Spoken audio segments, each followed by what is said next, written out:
경고합니다. 지금부터 제가 공개할 내용은 단순한 정보가 아닌 충격적인 진실입니다. 이는 미국 국방부의 기밀 서괴에서 수십 년간 잠들어 있던 내용입니다.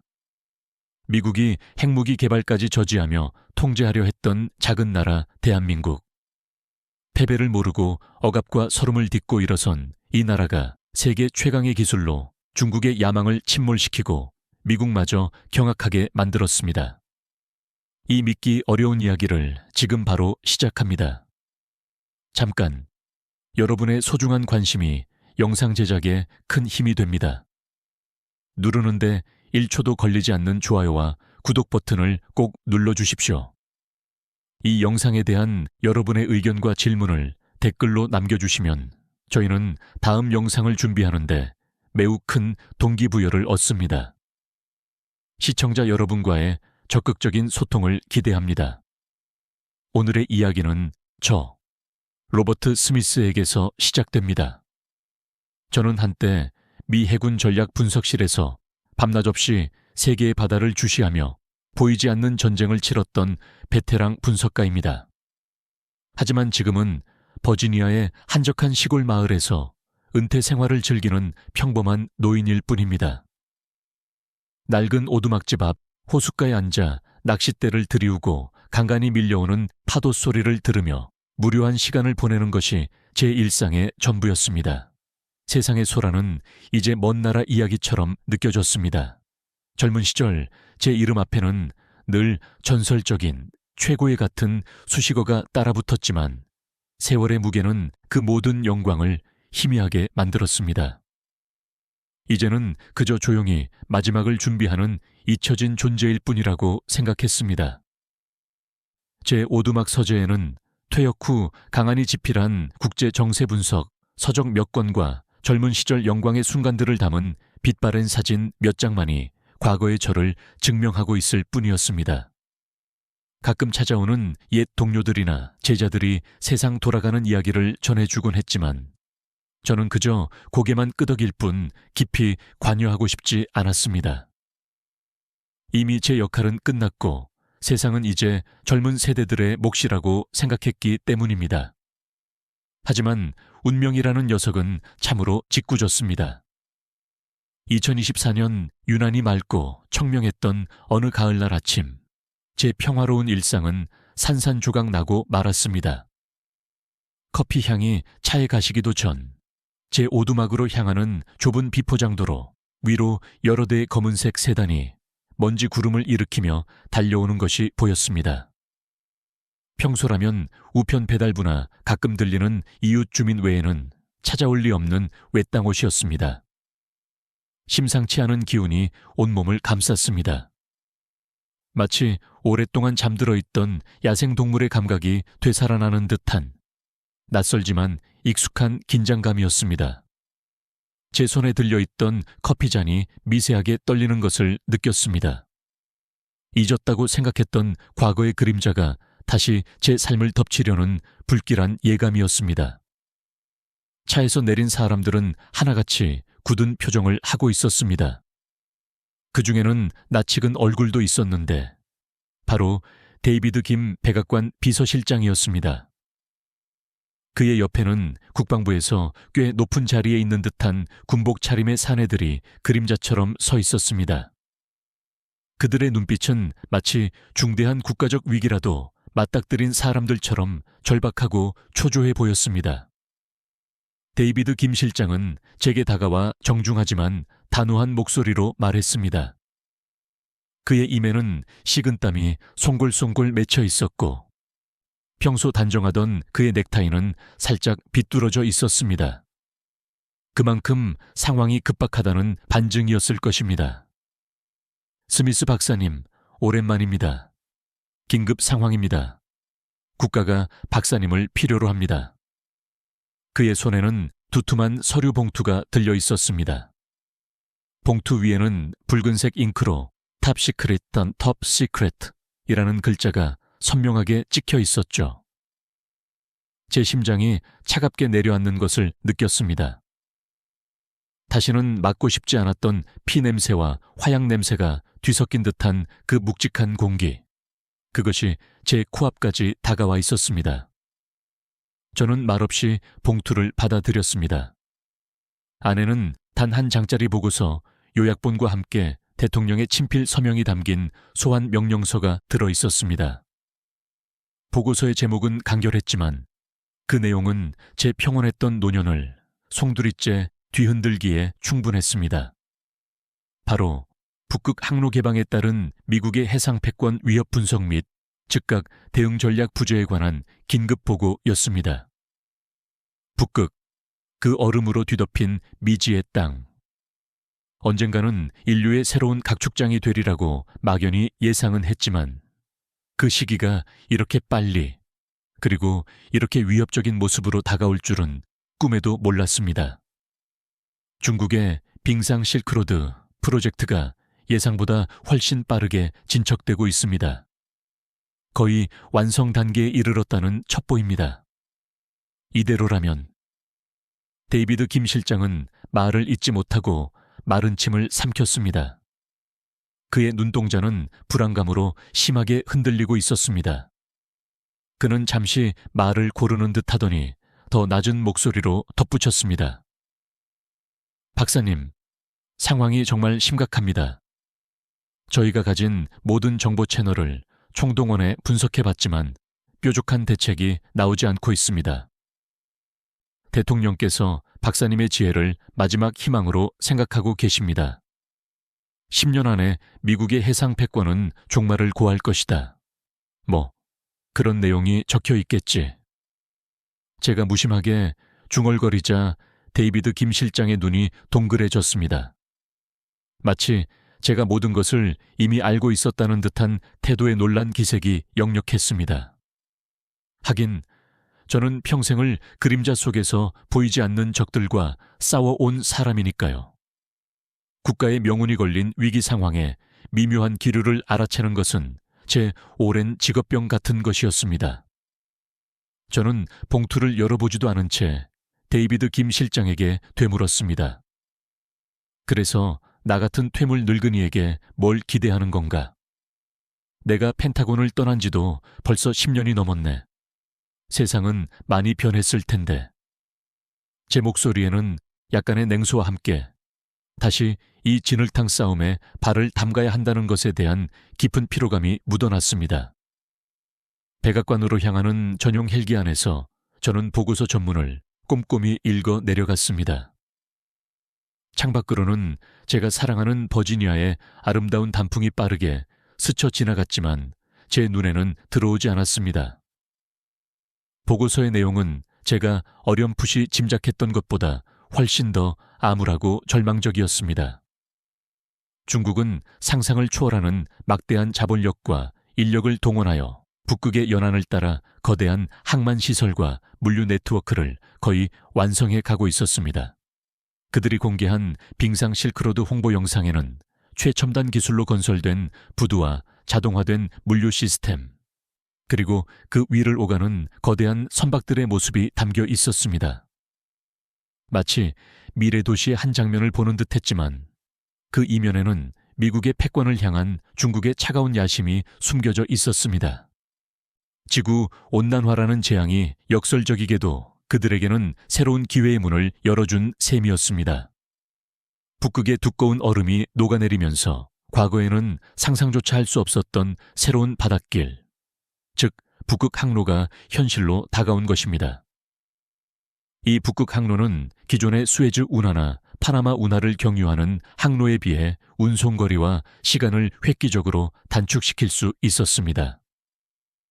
보고서에 따르면 유럽 로테르담에서 아시아 상하이까지의 항해 일수가 기존 항로 대비 최대 2주 이상 단축될 수 있다고 분석되어 있었습니다. 이는 물류 비용의 엄청난 절감을 의미했고 세계 교역의 판도를 뒤흔들 만한 파급력이었습니다. 그야말로 21세기의 황금알을 낳는 거위나 다름없었고 중국은 그 황금알을 독차지하려는 야욕을 노골적으로 드러내고 있었습니다. 보고서는 만약 중국의 전략이 성공할 경우 미국의 경제와 안보에 미칠 가공할 만한 결과들을 차가운 문장으로 나열하고 있었습니다. 유럽과 아시아를 잇는 가장 빠른 교역로를 중국이 장악하게 되면 세계 물류의 중심축은 순식간에 태평양에서 북극해로, 그리고 미국에서 중국으로 넘어가게 될 것이었습니다. 이는 단순히 경제적인 패권 이동만을 의미하는 것이 아니었습니다. 달러를 기반으로 한 현재 국제 금융 질서는 뿌리부터 흔들릴 것이고, 전 세계 바다를 지배해온 미국의 막강한 해군력은 태평양과 대서양이라는 한정된 공간에 고립된 채 무력화될 가능성이 매우 높았습니다. 그야말로 미국의 심장을 정조준하는 날카로운 비수였습니다. 저는 보고서를 읽는 내내 등줄기에 식은땀이 흐르는 것을 느꼈습니다. 이것은 단순한 경제적 경쟁이 아니었습니다. 명백한 패권 전쟁의 서막이었습니다. 펜타곤 지하 깊숙한 곳에 위치한 국가안보회의 상황실은 싸늘한 긴장감으로 가득 차 있었습니다. 대통령을 비롯하여 국무장관, 국방장관, 합참의장 등 미국의 안보를 책임지는 핵심 인사들이 모두 모여 저를 기다리고 있었습니다. 그들의 얼굴에는 하나같이 수심이 가득했고, 상황실 내부는 무거운 침묵만이 감돌고 있었습니다. 제가 방으로 들어서자 모든 시선이 일제히 제게 쏠렸습니다. 오랜만에 느껴보는 이 묵직한 중압감이 제 어깨를 짓눌렀습니다. 제 이름이 호명되자 저는 천천히 단상으로 걸어 나갔습니다. 수많은 시선이 제게 집중되는 것을 느꼈습니다.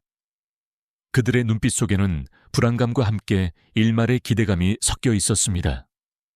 마치 물에 빠진 사람이 지푸라기라도 잡으려는 심정으로 저를 바라보는 듯 했습니다. 하지만 저는 그들에게 듣기 좋은 위로나 희망을 줄 생각이 없었습니다. 현실을 직시하는 것만이 문제 해결의 첫걸음이니까요.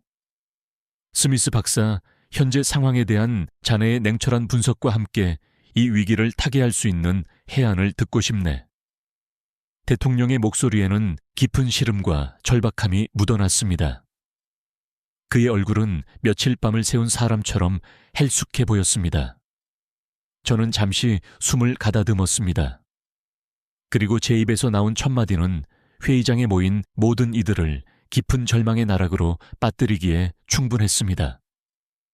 각하, 그리고 여기 계신 모든 분들께 송구스러운 말씀입니다만 현재로서는 뾰족한 수가 보이지 않습니다. 중국은 너무나 오랫동안 그리고 너무나 치밀하게 이 북극 전략을 준비해 왔습니다. 우리가 너무 늦게 알아차린 겁니다. 상황실 안이 순간 싸늘하게 얼어붙었습니다. 여기저기서 나지막한 탄식과 함께 술렁이는 소리가 들려왔습니다. 특히 가장 격렬하게 반응한 사람은 거구의 해군 제독 제임스 패터슨이었습니다. 그는 해군 내에서도 초강경파로 악명이 높은 인물이었습니다. 항공모함 전단과 핵잠수함의 압도적인 활용만이 국제 질서를 유지하고 미국의 국익을 지킬 수 있다고 굳게 믿는 전형적인 힘의 숭배자였죠. 그는 경제나 외교 같은 부드러운 힘은 나약한 자들의 자기 위안일 뿐이라고 공공연히 떠들고 다니는 사람이었습니다. 과거에도 저와 여러 차례 전략 문제로 충돌했던 적이 있었는데 그는 저를 현실 감각 없는 이상주의자라고 비난하곤 했습니다. 그게 대체 무슨 해괴한 소리요? 스미스, 우리가 보유한 세계 최강의 해군력은 장식품으로 있는 줄 아시오? 당장 항모 전단을 북극해로 급파해서 중국 놈들의 오만한 콧대를 꺾어 놓으면 될 것을 뭘 그리 복잡하게 생각하는 거요. 그깟 얼음덩어리 몇 개가 우리 항모의 앞길을 막을 수 있다고 생각하는 거요. 패터슨 제독의 목소리는 회의실 전체를 뒤흔들 만큼 우렁찼지만 그 안에는 다급함과 불안감이 역력히 배어 있었습니다. 그는 자신의 신념이 부정당하는 것을 참지 못하는 듯 보였습니다. 그는 자리에서 벌떡 일어나 주먹으로 테이블을 내리치기까지 했습니다. 저는 패터슨 제독의 흥분된 얼굴을 차분히 마주보며 대답했습니다. 제동님, 물론 미 해군의 군사력은 세계 최강입니다. 그 점은 저 역시 추호도 의심하지 않습니다. 하지만 북극해는 우리가 지금까지 경험했던 그 어떤 전쟁터와도 근본적으로 다릅니다. 혹독한 추위와 예측 불가능한 얼음의 움직임, 그리고 무엇보다 중국이 이미 북극해 연안 곳곳에 건설해 놓은 민간 시설을 가장한 군사적 거점들은 우리의 항공모함 전단만으로는 효과적으로 대응하기 어렵습니다. 제동님 말씀대로 항모 전단을 보낸다고 가정해 봅시다. 중국은 기다렸다는 듯이 이를 국제사회에 미국의 군사적 도발로 규정하고 자신들은 평화적인 경제활동을 방해받는 피해자라고 선전할 것입니다. 그리고 그들의 주장에 동조하는 나라들도 적지 않을 겁니다. 더구나 중국은 이 싸움을 처음부터 군사적 충돌이 아닌 경제적 패권 경쟁과 기술력 과시의 장으로 교묘하게 이끌고 있습니다. 그들이 정교하게 파놓은 함정에 우리가 섣불리 군사력을 들이미는 것은 오히려 그들의 계략에 말려들어 자멸하는 길이나 다름없습니다. 나약한 책상 물림의 궤변일 뿐이요. 경제, 기술, 그런 것들은 진짜 힘, 압도적인 군사력 앞에서는 한낱 모래성에 불과하단 말이오. 스미스, 당신은 너무 오랫동안 현실과 동떨어진 상아탑에 갇혀 있었던 것 같군. 패터슨 제독은 제 말을 격렬히 부인하며 코웃음을 쳤습니다. 그의 눈에는 저에 대한 노골적인 적대감마저 서려 있었습니다. 마치 제가 미국의 국익을 해치는 이적 행위라도 하는 것처럼 말이죠. 회의장에는 저와 패터슨 제독 사이에 차갑고도 팽팽한 긴장감이 감돌았습니다. 다른 참석자들은 누구의 편도 들지 못한 채 불안한 눈빛으로 우리 두 사람을 번갈아 쳐다볼 뿐이었습니다. 몇몇 젊은 보좌관들은 패터슨 제독의 위압적인 태도에 겁을 먹은 듯 고개를 숙였습니다. 대통령은 굳은 표정으로 말없이 제 다음 말을 기다리고 있었습니다. 어쩌면 그는 이 절체절명의 위기 상황에서 내부 분열까지 일어나는 것을 가장 우려하고 있는지도 몰랐습니다. 그날부터 저는 펜타곤 한 구석에 마련된 비좁은 임시 사무실에서 밤낮없이 자료와 씨름하기 시작했습니다. 창문도 없는 지하 사무실은 마치 관속 같았습니다. 한때 제가 지휘했던 넓고 쾌적했던 전략 분석실과는 비교도 할 수 없는 초라한 공간이었지만 지금은 그런 것을 따질 때가 아니었습니다. 오직 이 위기를 극복할 단 하나의 실마리를 찾아야 한다는 절박감만이 저를 움직였습니다. 중국의 빙상 실크로드 프로젝트는 제가 상상했던 것 이상으로 거대하고 치밀하게 진행되고 있었습니다. 그들은 단순히 항구를 몇 개 건설하는 수준을 넘어 북극해 전역에 대한 자원 탐사, 과학 연구 기지 설립, 해저 케이블 설치, 심지어 북극 관광 상품 개발까지 아우르는 입체적이고 다층적인 전략을 추진하고 있었습니다. 마치 거대한 붉은색 문어가 수많은 족수로 북극 전체를 휘감아 삼키려는 듯한 섬뜩한 형국이었습니다. 그들의 보고서에는 인류 운명 공동체라는 허울 좋은 구호 아래 북극을 중국 중심의 새로운 경제 질서에 편입시키려는 노골적인 야심이 담겨 있었습니다. 미국이 즉각적으로 내놓을 수 있는 마땅한 대응 카드는 거의 전무했습니다. 알래스카를 제외하면 북극해에 직접적인 영향력을 행사할 수 있는 전략적 거점이 턱없이 부족했고 새로운 인프라를 건설하여 중국과의 경쟁에 뛰어들기에는 막대한 예산과 시간이 필요했습니다. 이미 한 발 앞서 나간 중국을 따라잡기에는 역부족이라는 냉정한 현실만이 저를 압박했습니다. 주변 동맹국들의 도움도 기대하기 어려운 상황이었습니다. 캐나다나 북유럽 국가들은 중국의 막강한 경제적 영향력 앞에서 눈치만 보고 있었고 그들 중 일부는 이미 중국의 1대1로 구상에 참여하여 경제적 이익을 공유하고 있었습니다. 그들에게 미국과의 전통적인 동맹 관계와 중국이 제시하는 달콤한 경제적 실리 사이에서 선택을 강요하는 것은 현명하지 못한 처사였습니다. 우리의 가장 강력한 아시아 동맹국인 일본의 상황은 더욱 절망적이었습니다. 일본은 과거부터 북극 항로의 잠재력에 대해서는 인지하고 있었지만 가장 핵심적인 기술, 즉 혹한의 바다를 뚫고 나아갈 수 있는 자체적인 쇄빙선 건조 능력이 현저히 부족했습니다. 그들은 몇 차례 쇄빙선 국산화를 시도했지만 기술적인 한계와 예산 부족으로 번번이 실패했다는 보고가 있었습니다. 게다가 러시아와의 해묵은 영토 분쟁, 즉 쿠릴 열도 문제는 일본의 북극해 진출에 가장 큰 걸림돌로 작용하고 있었습니다. 북극 항로의 상당 부분이 러시아의 배타적 경제 수역을 통과하기 때문에 러시아의 협조 없이는 안정적인 항로 운영이 거의 불가능했지만 러일 관계는 최악의 상황으로 치닫고 있었죠. 펜타곤 내부에서 극비리에 작성된 일본 관련 보고서에는 그들의 상황을 기술적 한계와 외교적 고립으로 인한 자멸적 상황이라고까지 신랄하게 평가하고 있었습니다. 그들은 이미 북극 항로 경쟁에서 완전히 낙오된 것이나 다름없었습니다. 저는 일본의 실패 사례를 보면서 기술력 없는 야심은 얼마나 공허한 것인지를 다시 한번 깨달았습니다. 분석을 거듭할수록 제 마음속에는 깊은 절망감만이 쌓여갔습니다. 거대한 중국의 그림자 앞에서 초강대국 미국은 마치 어린아이처럼 속수무책으로 보였습니다. 패터슨 제독의 날카로운 비웃음이 귓게 환청처럼 맴도는 듯했습니다.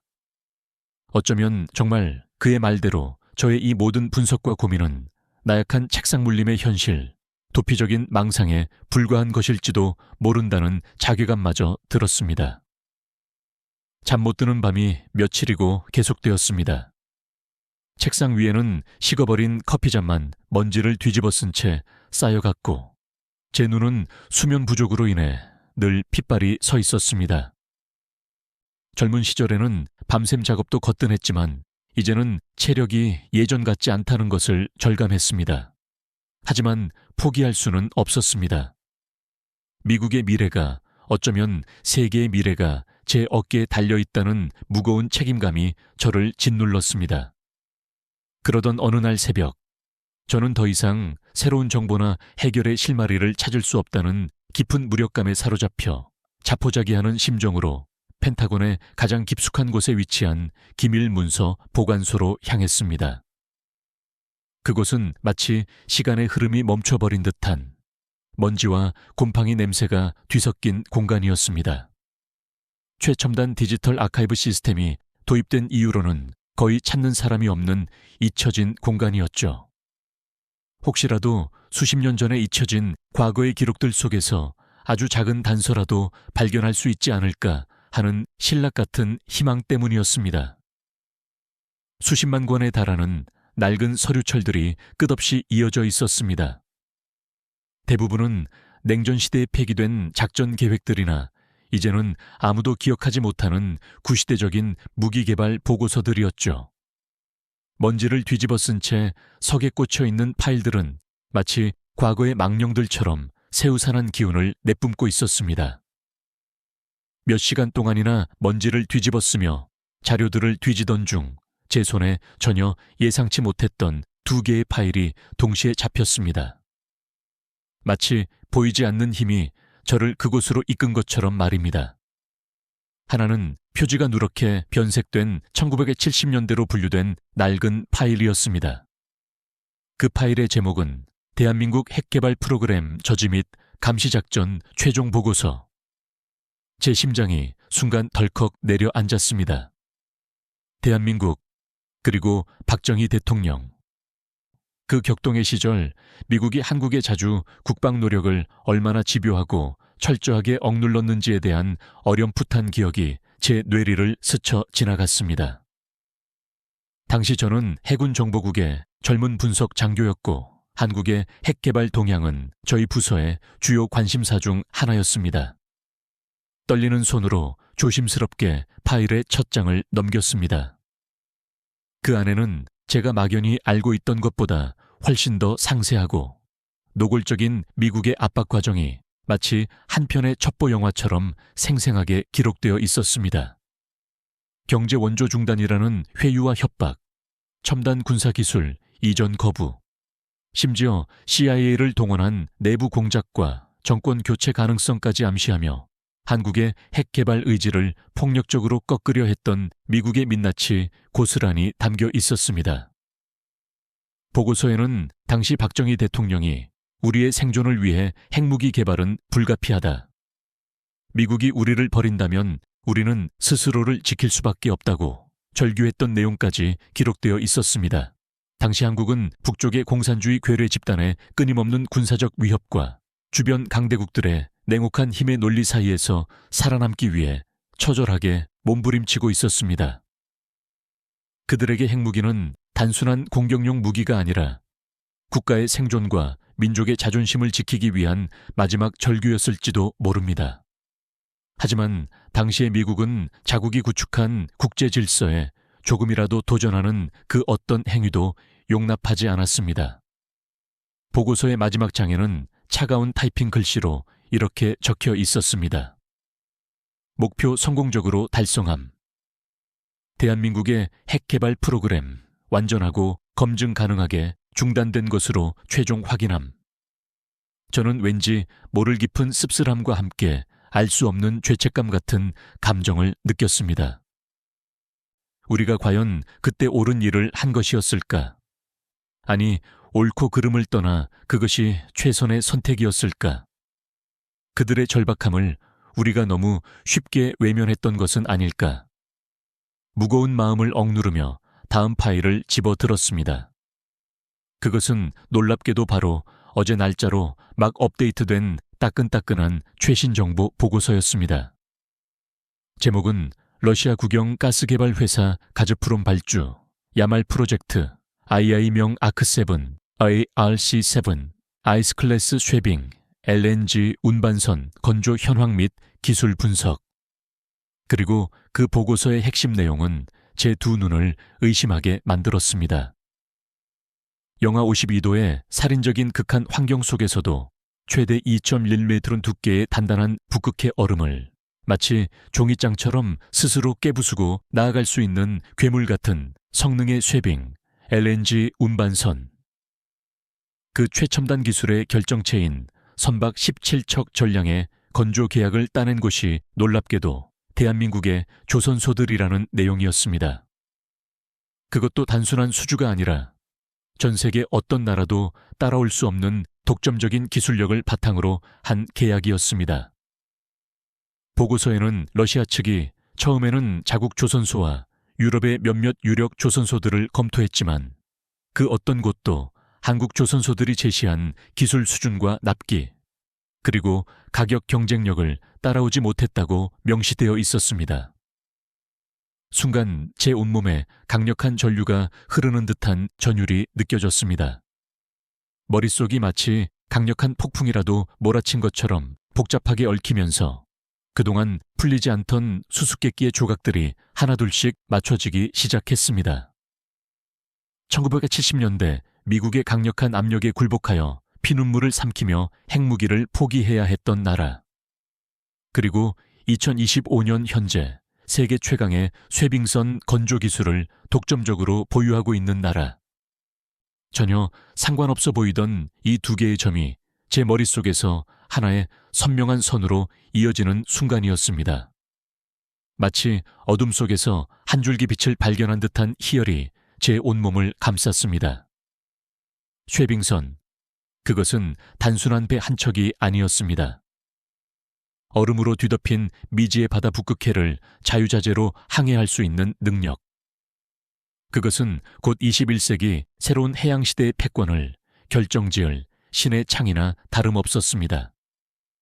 그리고 그 예리하고 강력한 창을 놀랍게도 대한민국이 완벽하게 자신들의 손에 쥐고 있었던 것입니다. 중국이 아무리 북극해 연안의 거대한 항만을 수십 개 건설하고 천문학적인 자본을 쏟아부어도 겨울이 되어 바다가 두꺼운 얼음으로 뒤덮이는 순간 한국산 최첨단 쇠빙선 없이는 그 모든 것이 무용지물이 될 수밖에 없었습니다.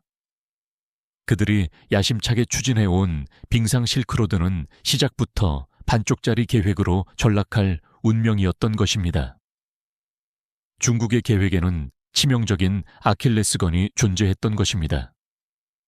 저는 2개의 파일을 움켜쥔 채 자리에서 벌떡 일어섰습니다. 심장이 마치 엔진처럼 제 가슴 속에서 미친 듯이 뛰었습니다. 맙소사, 세상에 이런 일이.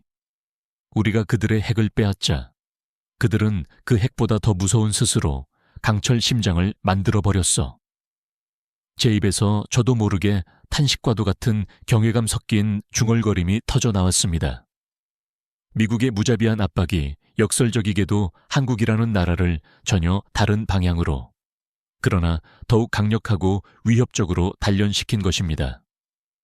핵무기라는 눈에 보이는 강력한 힘 대신 그들은 세계 최고의 조선 기술이라는 어쩌면 핵폭탄보다 훨씬 더 실질적이고 지속 가능한, 그리고 평화적인 방식으로 세계의 영향력을 행사할 수 있는 궁극의 무기를 손에 넣은 셈이었습니다. 이것은 단순한 우연이 아니었습니다. 절박함 속에서 피어난 필연적인 결과였을지도 모릅니다. 패터슨 제독이 그토록 신봉하던 항공모함이나 핵잠수함 같은 전통적인 군사력은 이 새롭게 펼쳐지는 북극해 패권 게임의 법칙 앞에서는 더 이상 절대적인 힘이 아니었습니다. 전쟁 없이 피 한 방울 흘리지 않고 중국의 거대한 야욕을 효과적으로 견제하고 꺾을 수 있는 유일하고도 결정적인 열쇠. 그것이 바로 대한민국이라는 이름의 작은 나라라는 사실이 명백해지는 순간이었습니다. 저는 즉시 관련된 모든 자료들을 샅샅이 긁어모으기 시작했습니다. 한국의 조선산업 역사, 특히 LNG 운반선과 쉐빙선 관련 기술 개발 과정에 대한 모든 보고서와 학술 논문, 심지어 오래된 신문 기사들까지 밤을 새워가며 읽고 또 읽었습니다. 마치 신들린 사람처럼 말이죠. 한국의 조선 기술 관련 다큐멘터리와 뉴스 영상들도 모조리 찾아보았습니다. 알면 알수록 놀라움과 경탄의 연속이었습니다. 한국의 조선소들은 이미 오래전부터 일반 상선 건조 기술에서 세계 최고 수준에 도달한 것을 넘어 극한의 환경에서 운용되는 특수목적 선박 분야에서도 독보적인 기술력을 차근차근 쌓아 올리고 있었습니다. 특히 액화 천연가스를 영하 193도의 극저온 상태로 안전하게 장기간 운반하는 고도의 기술과 두껍고 단단한 극지방의 얼음을 효과적으로 부수며 항해하는 첨단 쉐빙 기술을 완벽하게 결합한 아크7 아이스클래스 쉐빙 LNG 운반선은 전 세계에서 오직 한국의 조선소만이 건조할 수 있는 그야말로 현대조선공학 기술의 결정체였습니다. 이 선박에는 일반 강철보다 훨씬 강도가 높고 극저온에서도 견딜 수 있는 특수강이 사용되었고, 얼음을 효율적으로 파쇄하기 위한 독특한 선체 설계와 강력한 추진 시스템이 적용되어 있었습니다. 또한 LNG 화물의 안전한 관리를 위한 최첨단 자동화 시스템과 이중 안전장치 등은 한국 조선 기술의 정수를 보여주는 것이었습니다. 러시아가 자국의 야말반도와 기단반도 등 북극해 심장부에 위치한 거대한 천연가스전을 본격적으로 개발하고 여기서 생산된 LNG를 유럽과 아시아로 안정적으로 수출하기 위해 발주한 막대한 물량의 쉐빙, LNG선 전부를 오직 한국 조선소에만 맡길 수밖에 없었던 이유가 바로 거기에 있었습니다. 러시아 자신들조차도, 그리고 조선 강국이라고 자부하던 다른 어떤 나라도 그 정도 수준의 고성능 특수선박을 만들어낼 기술력이 존재하지 않았던 것입니다. 저는 한국의 이름 모를 수많은 조선 기술자들이 지난 수십 년간 흘렸을 피와 땀, 그리고 눈물을 상상했습니다. 전쟁의 폐허와 극심한 가난이라는 척박한 환경 속에서 부족한 자원과 열악한 기술적 기반에도 불구하고 오직 우리도 한번 잘 살아보자. 기술만이 살 길이다. 라는 불굴의 의지와 집념 하나로 조선이라는 거대한 강철 산업을 맨손으로 일궈낸 그들의 역사. 그것은 단순한 산업 발전의 이야기가 아니었습니다. 국가의 생존과 민족의 미래를 걸고 벌인 처절하고도 위대한 투쟁의 역사였습니다. 마치 미국에 의해 핵무기 개발이라는 자주국방의 꿈을 강제로 빼앗긴 그 깊은 상실감과 분노를 전혀 다른 방식으로, 더욱 건설적이고 평화적인 방식으로 극복하려는 듯 그들은 차가운 강철을 다루는 기술을 마치 신의 경지에까지 끌어올린 것이었습니다. 그들의 손에서 탄생한 거대한 강철 선박들은 단순한 운송수단이 아니라 대한민국의 꺾이지 않는 의지와 불타는 집념을 상징하는 거대한 기념비처럼 보였습니다. 저는 그들의 이야기에 깊은 감명을 받았고, 동시에 미국이 과거에 저지른 과오에 대해 다시 한번 생각하게 되었습니다. 다음 날 아침, 저는 잠도 제대로 자지 못한 부스스한 모습으로 패터슨 제독의 사무실 문을 두드렸습니다. 그의 사무실은 온갖 무기 모형과 과거 전쟁 영웅들의 사진으로 가득 차 있었습니다.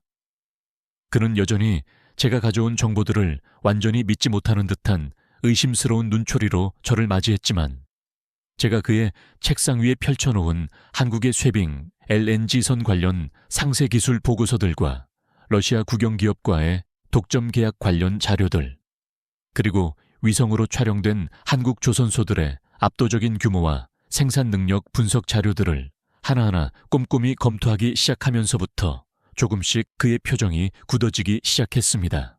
특히 한국에서 건조된 쇠빙선이 실제로 북극의 두꺼운 얼음을 깨고 항해하는 영상 자료를 보았을 때는 그의 입에서 나지막한 탄성이 터져 나오기도 했습니다. 영상 속에서 거대한 쇠빙선은 마치 뜨거운 칼로 버터를 자르듯 부드럽게 얼음을 가르며 나아갔고, 그 모습은 경이롭기까지 했습니다. 제독님, 이것이 바로 우리가 그토록 찾아 헤매던 결정적인 해답입니다. 중국의 야심찬 빙상 실크로드는 겨울철 북극의 두꺼운 얼음 앞에서는 그저 그림의 떡일 뿐입니다. 그리고 그 단단한 얼음을 깨고 안정적으로 북극 항로를 유지할 수 있는 유일하고도 독점적인 수단을 가진 나라는 현재 전 세계에서 오직 대한민국뿐입니다. 우리가 만약 한국과 전략적으로 손을 잡는다면 중국의 북극해 패권 장악 야욕은 시작도 하기 전에 효과적으로 좌절시킬 수 있습니다. 군사적 충돌 없이 경제적이고 기술적인 우위를 통해서 말입니다. 이것은 제독님께서 말씀하시는 힘과는 다른 종류의 힘입니다. 보이지 않지만 훨씬 더 강력하고 지속 가능한 힘이죠.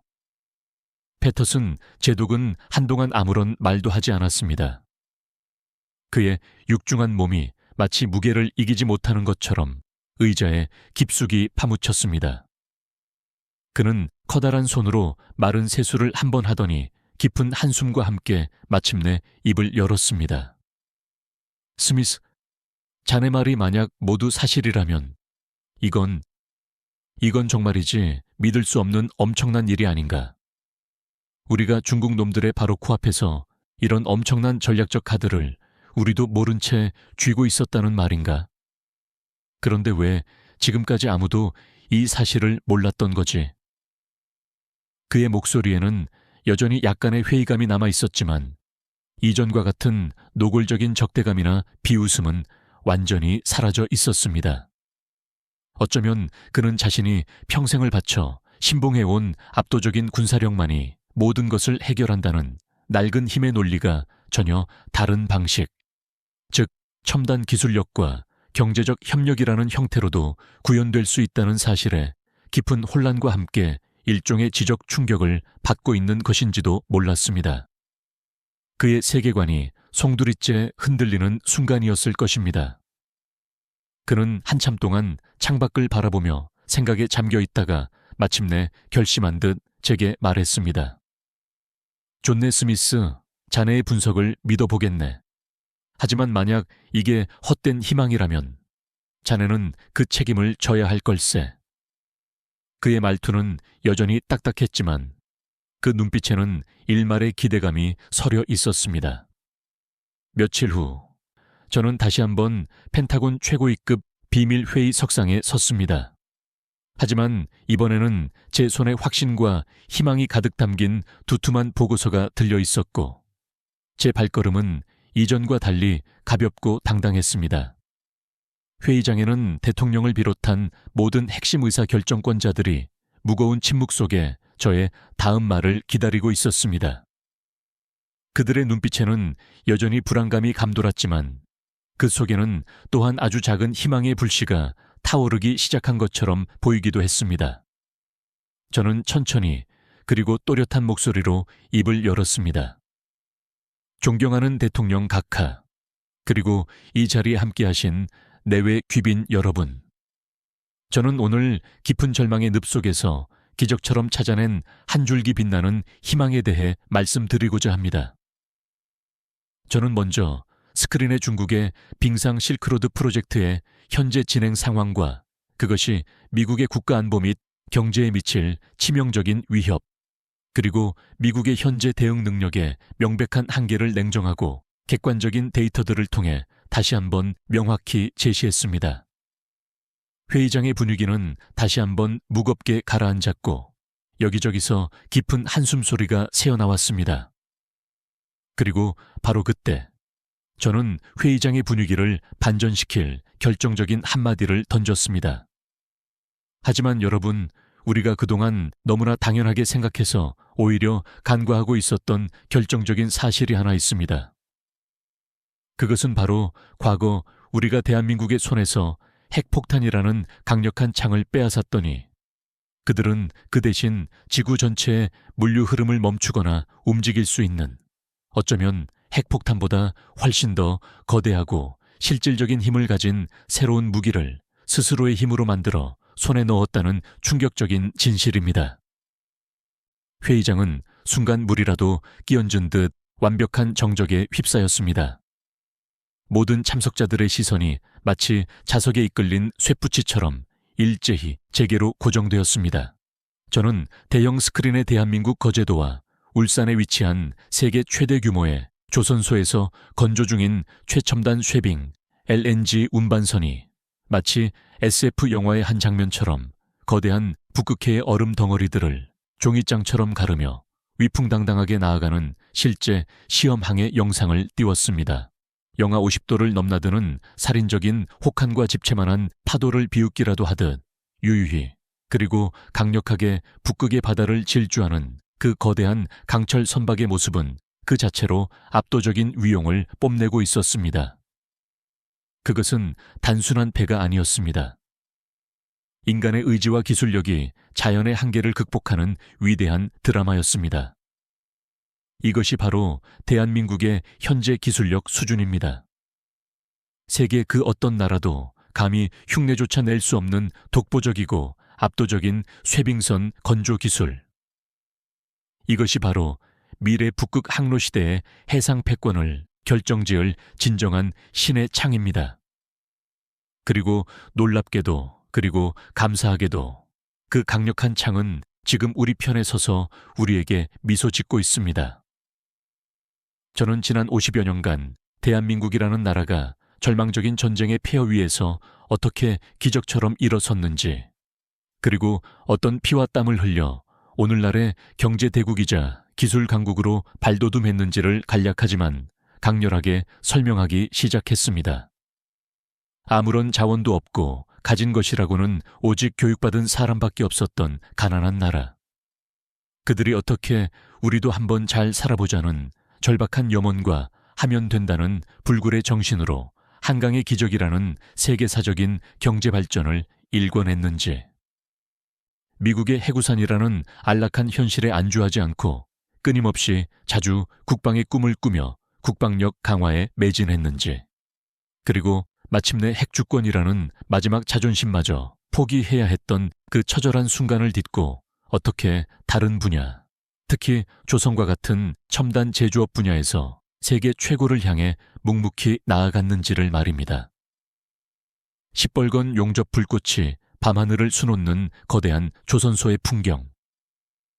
기름때 묻은 작업복을 입은 채 밤낮 없이 연구개발에 매진하는 이름 모를 기술자들의 헌신적인 모습, 그리고 마침내 그들의 손에서 탄생한 최첨단 선박들이 세계의 바다를 누비는 장면들이 스크린을 통해 마치 한 편의 장엄한 다큐멘터리 영화처럼 펼쳐졌습니다.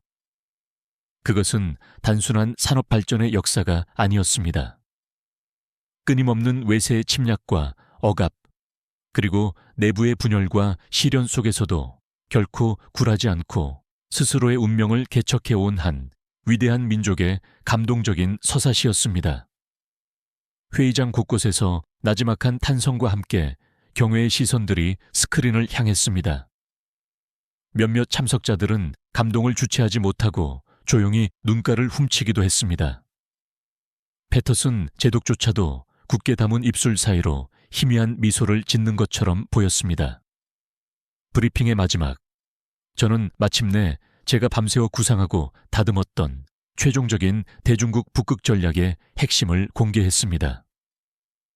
저는 이 전략에 프로젝트 부산이라는 코드명을 붙였습니다. 우리의 핵심 전략은 매우 간단하면서도 명료합니다. 중국이 북극 항로의 동쪽 끝, 즉 아시아 대륙과 북미 대륙을 잇는 전략적 요충지의 물류 허브를 독점적으로 장악하려는 야심찬 시도를 근본적으로 무력화시키는 것입니다. 그리고 그 핵심적인 역할과 기능을 바로 우리의 강력한 동맹국인 대한민국, 특히 지정학적으로 천혜의 조건을 갖춘 부산항이 맡도록 하는 것입니다. 우리는 지금부터 부산항에 대한 전폭적이고도 집중적인 지원과 투자를 감행하여 부산을 북극 항로와 태평양을 연결하는 명실상부한 세계 최대 규모의 차세대 스마트 물류 거점항으로 육성해야 합니다. 여기에는 항만시설 현대화, 배후 물류, 단지 조성, 관련 법규 정비, 그리고 무엇보다 한국의 조선산업과의 긴밀한 협력을 통한 안정적인 쇄빙 선단 확보가 포함됩니다.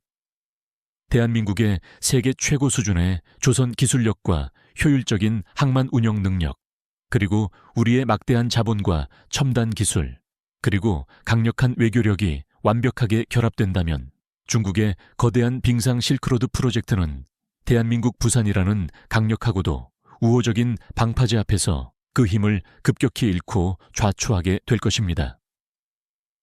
제 발표가 모두 끝나자 회의장에는 한동안 무겁고도 깊은 정적이 흘렀습니다. 제 전략은 너무나 대담했고 어쩌면 몇몇 사람들에게는 현실성이 떨어지는 허황된 계획처럼 들릴 수도 있었을 것입니다. 모두가 숨을 죽인 채 서로의 눈치만 살피고 있었습니다. 그때 가장 먼저 그 길고도 무거운 침묵을 깬 것은 놀랍게도 저와 가장 격렬하게 대립각을 세웠던 패터슨 제독이었습니다. 그는 천천히 자신의 자리에서 육중한 몸을 일으켜 세우더니 저를 똑바로 바라보며 마치 혼잣말을 하듯 나지막이 읊조렸습니다. 그들은 결국 복수를 한 거로군. 아주 지독하고도 무섭도록 우아한 방식으로 말이야. 그의 목소리에는 더 이상 이전과 같은 비웃음이나 경멸 혹은 회의감이 담겨 있지 않았습니다. 대신 뭐라 정확히 형용할 수는 없지만 깊은 경외감과 함께 약간의 전율마저 느껴지는 듯했습니다. 그의 그 짧지만 강렬한 한마디는 회의장의 분위기를 순식간에 완전히 바꿔놓았습니다. 마치 강력한 마법의 주문처럼 그의 예상치 못한 인정은 다른 모든 참석자들의 잠재적인 의구심을 해소하고 압도적인 동의를 이끌어내는 결정적인 기폭제가 되었습니다. 대통령은 패터슨 제독과 저를 번갈아 바라보더니 마침내 결단을 내린 듯 단호한 목소리로 말했습니다. 스미스 박사와 패터슨 제독, 두 분의 의견을 종합해 볼 때 프로젝트 부산은 우리가 현재 선택할 수 있는 가장 현실적이고 강력한 대응책이라고 판단되네. 즉시 실행에 옮기도록 준비하게. 그 역사적인 회의가 끝난 이후 미국의 대중국 그리고 대북극해 전략은 그야말로 180도 극적으로 선회했습니다. 제가 제안했던 프로젝트 부산은 대통령의 긴급 행정명령을 통해 즉각적이고도 최우선적으로 실행에 옮겨졌습니다. 막대한 규모의 미국의 자본과 세계 최고 수준의 첨단 기술, 그리고 고급 인력들이 마치 거대한 물결처럼 대한민국의 남쪽 항구도시 부산으로 빠르게 향하기 시작했습니다. 부산항은 그야말로 24시간 불이 꺼지지 않는 거대한 용광로처럼 밤낮 없이 들끓었습니다. 기존의 낡은 부두는 최첨단 스마트 항만 시설로 빠르게 교체되었고, 인공지능 기반의 자동화된 하역 장비들이 쉴 새 없이 컨테이너들을 실어 날랐으며, 전 세계의 메이저 물류 기업들이 앞다투어 부산의 아시아 본부와 물류센터를 경쟁적으로 설립하기 시작했습니다. 대한민국의 조선소들은 밀려드는 최첨단 쇄빙선과 친환경 특수 선박 주문에 대응하기 위해 24시간 풀가동 체제에 들어갔고, 관련 산업의 고용은 폭발적으로 증가했습니다. 한국 정부 역시 이 기회를 놓치지 않고 항만 인프라 확충과 규제 완화에 적극적으로 나섰습니다. 중국의 야심찬 빙상 실크로드 프로젝트는 전혀 예상치 못했던 강력한 암초에 부딪힌 셈이었습니다. 그들이 수십 년간 공들여 준비해왔던 원대한 북극 항로 장악 전략은 미국의 전폭적인 지원을 등에 업은 대한민국 부산이라는 강력하고도 효율적인 경쟁자의 갑작스러운 등장으로 인해 시작부터 심각한 차질을 빚게 되었고, 결국 반쪽짜리 미완의 계획으로 전락할 위기에 처했습니다. 물론 중국 정부는 강력하게 반발했습니다. 외교부 대변인을 통해 연일 미국의 의도를 맹비난하고 관영 매체들을 총동원하여 프로젝트 부산의 성공 가능성을 폄훼하는 여론전을 펼쳤지만 이미 대세는 기울고 있었습니다. 전 세계의 기업과 자본은 더 효율적이고 안정적이며 예측 가능한 북극 항로의 새로운 중심, 바로 대한민국 부산을 주목하기 시작했던 것입니다. 중국은 자신들이 간과했던 작은 나라의 엄청난 기술력과 그 기술력을 알아보고 과감한 투자를 결정한 미국의 전략적 판단에 뒤통수를 맞은 셈이었습니다. 시간이 얼마나 흘렀을까요? 저는 다시 버지니아의 조용하고 한적한 오두막집으로 돌아와 있었습니다. 하지만 예전과 같은 완벽한 은둔의 삶은 아니었습니다. 가끔씩 백악관 국가안보실에 비공식적인 자문에 응하기도 하고, 국제 정세와 안보 전략에 대한 짧은 칼럼을 유력 언론에 익명으로 기고하기도 했죠.